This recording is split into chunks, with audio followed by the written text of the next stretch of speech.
Thank you, Mr. Speaker. As the Minister knows, our independent rape gang inquiry hearings are ongoing, just a short walk from this chamber. Last week, I sat opposite one woman who was raped by between 600 and 700 men. She estimated that 98% were Pakistani Muslims. The evidence we are collecting is brutal. Again and again, we've been told of failed attempts to traffic raped and abused women overseas to Pakistan and elsewhere. Thankfully, those attempts failed. How many did not? Will the Minister agree to urgently review cases of missing girls in target areas and launch a full state investigation into reports of such trafficking? Justice Secretary. Mr. Speaker, the testimony of the victims that the Honourable Gentleman has heard from is absolutely horrifying, and the grooming gang scandal was one of the darkest moments in this country's history. Victims and survivors of these hideous crimes deserve justice, and we will make sure they get it. Our inquiry is a full, statutory, independent inquiry with all of the powers under the Inquiries Act 2005 to deliver justice, and I would urge him and anybody else with any allegations of criminality or evidence of criminality to share that with the police immediately. Chris Philp. Sorry. Thank you, Mr. Speaker. Deng Majek from Sudan is an illegal small boat migrant who was sentenced last week to 29 years in prison for the brutal murder of Rhiannon White. He stabbed Rhiannon 23 times as she desperately tried to defend herself. Given the timing of Majek's arrival in the summer of 2024, he would have been eligible for deportation to Rwanda. But Labour cancelled the Rwanda plan and instead accommodated this illegal immigrant in a hotel at taxpayers' expense. Does the Home Secretary now accept it was a huge mistake to cancel the Rwanda plan just before it started, which would have seen Majek deported, thereby preventing Rhiannon's murder? Home Secretary. Well, let me say first and foremost, Mr. Speaker, that the murder of Rhiannon White was an abhorrent crime, and our thoughts are with her loved ones. And I would caution all members against using individual cases to make a bigger political point, as the Shadow Home Secretary has just sought to do. He knows full well his government's Rwanda plan was nothing more than a gimmick. £700 million spent on 4 volunteers going to Rwanda. There is no silver bullets in dealing with the mess of the migration system left to us by the previous Conservative administration, but we are taking action across every front to get illegal migration under control and to secure our border. Never started because this government cancelled it. She talks about gimmicks. Her government's gimmicks have failed, and that is why cross-channel migration is up 42% since the general election. And I'm afraid, Mr. Speaker, this is not an isolated case. Hundreds of crimes have been committed by illegal immigrants, including a 30-year-old woman raped on a Brighton beach, a 15-year-old girl raped in Leamington Spa by 2 Afghan small boat migrants, and a girl aged just 12, strangled and raped by 2 illegal immigrants in Nuneaton. So does the Home Secretary agree this cannot go on and that only radical action will fix this? And just like the Father of the House said earlier, we need to leave the ECHR and deport all illegal immigrants within a week of arrival, and then the crossings will stop. Home Secretary.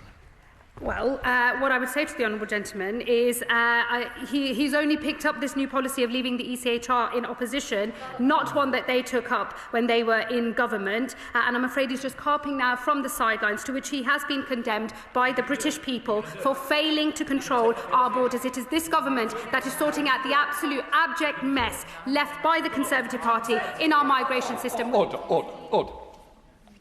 Mr. Philp. Can we just calm down, please? It doesn't look good on TV for anybody shouting somebody down. I'm sorry. We are already taking action, Mr. Speaker. We will go much further, and we will not stop until we have restored order to our border. Thank you, Mr. Speaker. With asylum claims falling in Europe and rising here, we must reduce the incentives that pull people here. The permanence of refugee status in this country is clearly a pull factor, and so we are making it temporary. The ability to melt into our illegal economy lures people here, so we have lifted immigration raids to record levels, and effective removals send a clear message, and returns are now up by around a quarter under this government. Mr. Speaker, illegal immigration, illegal working and illegal trading frequently go hand in hand and too often manifest in the proliferation of dodgy shops on our high streets. Now, whilst I welcome the shop raids in my Carlisle constituency last summer, without action to tackle illegality at source, the police and trading standards face a never-ending game of whack-a-mole. Can the Minister please assure my constituents in Carlisle that this government will redouble its efforts to clamp down on both illegal immigration and illegal working? Well, I can give my honourable friend that reassurance. Illegal working undermines honest employers, undercuts local wages and fuels organised immigration crime, and this government will not stand for it. Since coming to power, enforcement action nationwide has increased with an 83% rise in illegal working arrests, and we will be stepping up that action even further in the year ahead. Father of the House, Sir Edward Lee. One of the main reasons behind this false narrative that Britain is both broken is people's sense of despair that neither this government nor the previous government could deal with illegal migrants. It's simply driving our people mad. So just so may I give this advice to the government, if she'll forgive me. They're not going to solve this problem by getting rid of the Prime Minister or anything like that. What they're going to do is finally deal with the pull factor. And the only thing that will work is to arrest, detain and deport anybody who arrives illegally in this country and have a temporary derogation from any convention that prevents us doing it. If they do that, there'll be so much more confidence in the nation, the Prime Minister will be more popular and people won't drown anymore. Well, look, Mr. Speaker, what I would say gently to the honourable gentleman, look, I'm always willing to listen to advice from wherever it may come from, but I would point out that in 14 years under his party in government, we didn't see any such action. And it is very easy, I think, to say from the sidelines, just deport everybody. If it was so easy to derogate from international obligations, I'm pretty sure the previous administration would have done it. That they're only now saying it from the sidelines, I think, says a lot about them and their attitude to government. There is no one silver bullet in dealing with the problems of illegal migration, and that is why I'm taking action across every potential forum, that is both on changing our human rights laws, passing legislation later this year on the application of Article 8, dealing with our appeals processes, absolutely talking about reform of the European Convention on Human Rights, which we are doing, getting illegal working raids up. All of these things are important steps to try to get this system under control. I am determined that we will deal with the problem of illegal migration, but there is no one silver bullet, and that is why I'm taking action across all fronts. Katie Lamb, Shadow Minister. Thank you very much, Mr. Speaker. Last week, The Times reported that companies and company directors who have previously abused the work visa system have been allowed to continue sponsoring visas despite the government's promise of a clampdown. One social care business has been able to sponsor 116 visas despite being caught hiring illegally. As the Home Secretary just said herself, being able to work here illegally is one of the greatest pull factors. So what message does she think this sends to companies that break the rules? Well, I think what the Shadow Minister should have first done is apologised for being part of an administration that actually opened the social care route, that was open to such horrifying levels of abuse. That route was closed by this government. That was the right action to take. And since we've been in government, 1,000 sponsor licences have been revoked. We will continue to take action. We are already following up on the newspaper investigation that she references, and we will keep revoking licences so that only legitimate businesses with proper jobs are able to sponsor workers into our country. Max Wilkinson, Liberal Democrat spokesperson. Thank you, Mr. Speaker. British people have watched in horror over the past weeks as President Trump's ICE squads have murdered, kidnapped and oppressed people. Even infants and children have not escaped this rough treatment.